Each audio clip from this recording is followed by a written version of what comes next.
Bueno, señores, y como habíamos anunciado, ya está con nosotros el presidente Rafael Mena Castro, quien es presidente de Andeclid, hombre que es conocedor de, sobre todo, el sistema dominicano de salud y también, obviamente, en esta quinta ola de pandemia del COVID-19 que no solo afecta a República Dominicana, sino al resto del mundo.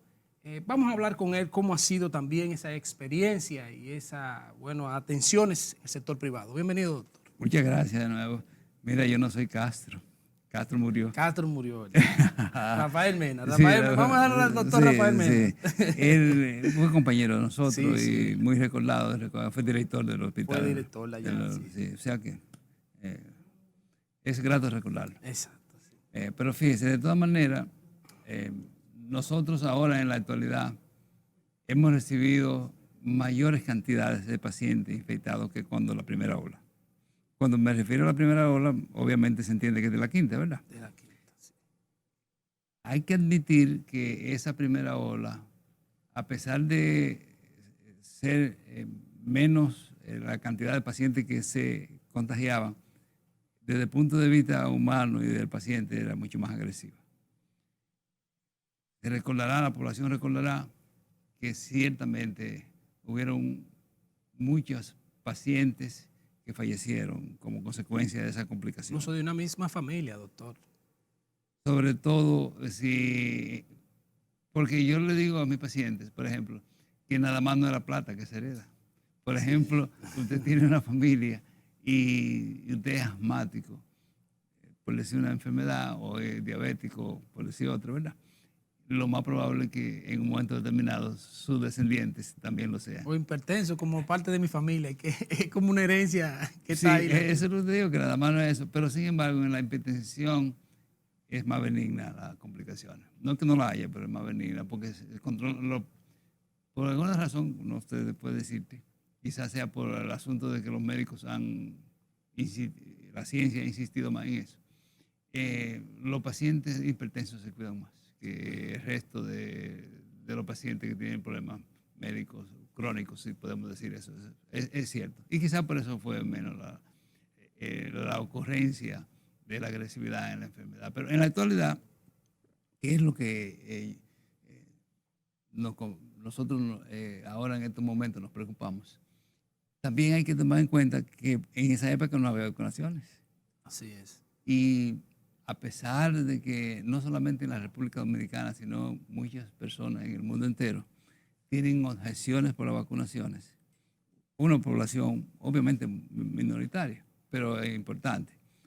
Yo pienso que ciertamente ha habido dentro de este panorama de confusión, el hecho de que las vacunas se hayan podido poner en 2 y 3 dosis, y hay gente que lo ha dicho hasta la cuarta vez. Hasta 4. Sí, ha contribuido de una manera muy eficaz a que las defunciones, o sea, que se pierdan los pacientes, sea mucho menor y los médicos hemos podido. Los médicos, clínicas, hospitales no tienen nada que ver con que sea en un sector determinado. Lo hayamos podido controlar de una manera más efectiva.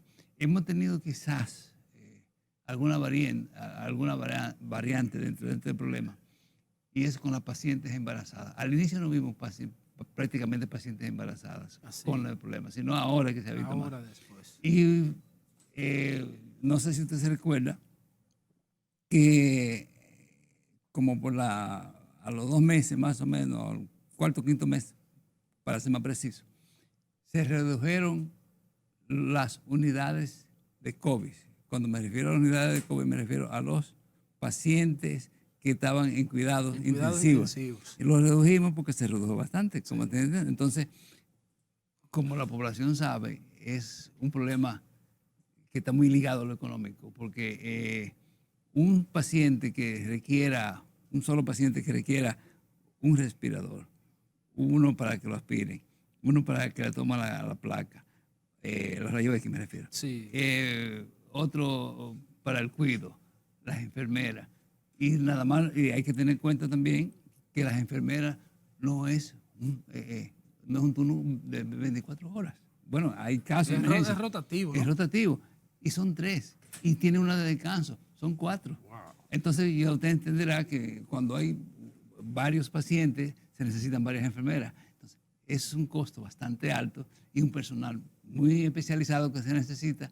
Y hubo que reducirlo. Al reducir ese personal, entonces ahora con esta nueva ola que ha venido, se notó, pero fue por esa situación. Sí. Ahora lo que las clínicas y hospitales estamos haciendo es tratando de rehabilitar esa situación y viendo ver cómo le damos un mejor servicio, sobre todo, no quiero discriminar, pero a las embarazadas. Las embarazadas. Sí, que están embarazadas, que estén de término, estamos hablando. Es decir, una paciente que vaya a dar luz, que vaya a hacer una cesárea, es muy desagradable, muy terrible que usted le diga, váyase por otro lado.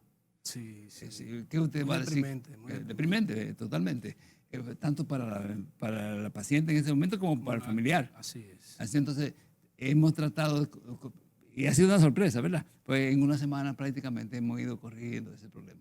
No sé, no le puedo dar una explicación, pero por ejemplo en el interior, sobre todo en Santiago, la situación ha sido mucho más dramática que en la misma ciudad de Santo Domingo. Hemos visto los números y las cifras. Sí, pero también hay que admitir que las clínicas en Santiago, hay clínicas que han tenido que habilitar 60 y 80 unidades. Wow.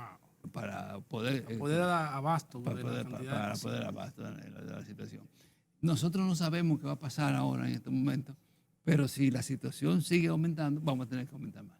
Así es. Pero y estamos en disposición de hacerlo para colaborar con la población dominicana para que sufra lo menos posible esta situación. Doctor, se habla de que, bueno, esta quinta ola, se habla de Omicron y se habla que todavía la incidencia de Delta, que es sumamente dentro de la más, preocupante, principalmente con los pacientes de cierta edad y de cierta enfermedad, como ya usted ha mencionado antes, y se habla que todavía no está en su pico mayor, o sea, que todavía sigue siendo, como vamos a decir, además de agresiva, porque vemos como que la Omicron, no sea así, ustedes como médicos obviamente tienen mayor conocimiento, es más rápido el contagio.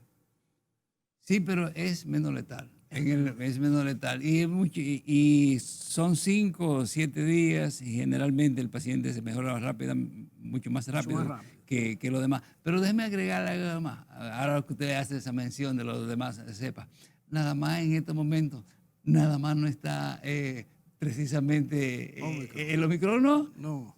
Tenemos la influenza. La influenza. Y tenemos varias.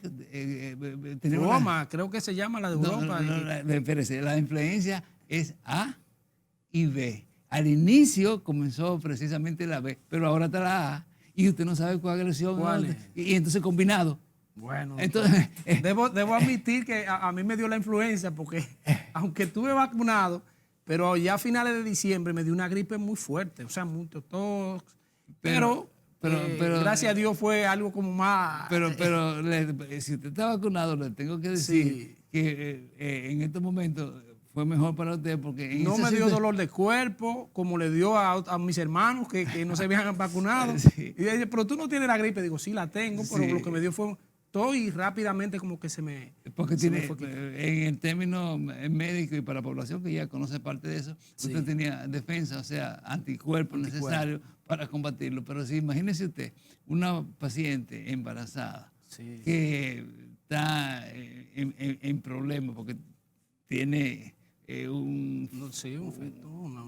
una criatura nueva y sobre todo si ya está en el 38, 39 semanas, ¿verdad? Tiene más demanda de parte de la criatura. Y si tiene también la enfermedad, y si le da la enfermedad, la influenza, y no está vacunado. Doctor, a propósito de eso de las embarazadas, ¿es recomendable o no ya que en la etapa final se puedan vacunar? Sí, se pueden vacunar porque inclusive los últimos, recuérdense que lo que hay son estudios de 1 año y medio y un año generalmente. Es muy reciente, entonces uno no puede opinar de una manera tajante, sino los estudios que se han realizado en pacientes que han sido vacunadas y que han estado embarazadas, los anticuerpos, o sea, la defensa, en otras palabras, se le transmite o se le pasa a los pacientes, a los pacientitos, y no hay mayores problemas. No hay problemas de contaminación y eso, porque además usted sabe, la población lo sabe, porque lo vive, la práctica es un asunto muy importante. Los niños toleran más la situación. Veo que son... Sí, es cierto, sí. Y que los niños tienen... obviamente que lo que hablamos al inicio tiene importancia en el sentido de que si los niños son descendientes de personas... Alguna condición sí, de salud previa. Entonces ahí también hay problemas. Sobre todo porque nada más no son esas dos instituciones o esas dos situaciones que nosotros hemos mencionado. Sí. Porque también hay como 14 virus más que pueden atacar a los pacientes antes del año. Antes del año. Por eso el Sí, proceso de vacunación. Sí, exactamente. Sí. E inclusive hay muchos de esos virus que todavía no hay vacunaciones. Wow. Sí, por ejemplo, el virus sincitial. Es un nombre que dice la población no lo oye mucho. Pero un virus que tiene predisposición para los hijos o hijos de asmáticos antes del año. Y nosotros eso lo llamamos una hiperreactividad pulmonar. Porque no le podemos decir asma, porque no responden al tratamiento. No responden al tratamiento. Si no tiene que ser un tratamiento como nosotros llamamos soportativo. Sí, o sea que, perdona que se asunto médico. No, pero es así. Pero lo que pasa con eso es que estoy tratando de que la población entienda y que los conocimientos nunca están de más. Nunca están de más. Bueno, doctor, vámonos a una pausa y al regreso vamos a hablar de otro tema. Obviamente que también es del tema de la salud y de esto del COVID, sobre la PCR, cuál es la situación, cuál es la realidad. Y bueno, el Colegio Médico Dominicano habla incluso de que no se dio la atención debida o la advertencia de lo que podría venir luego de la pausa.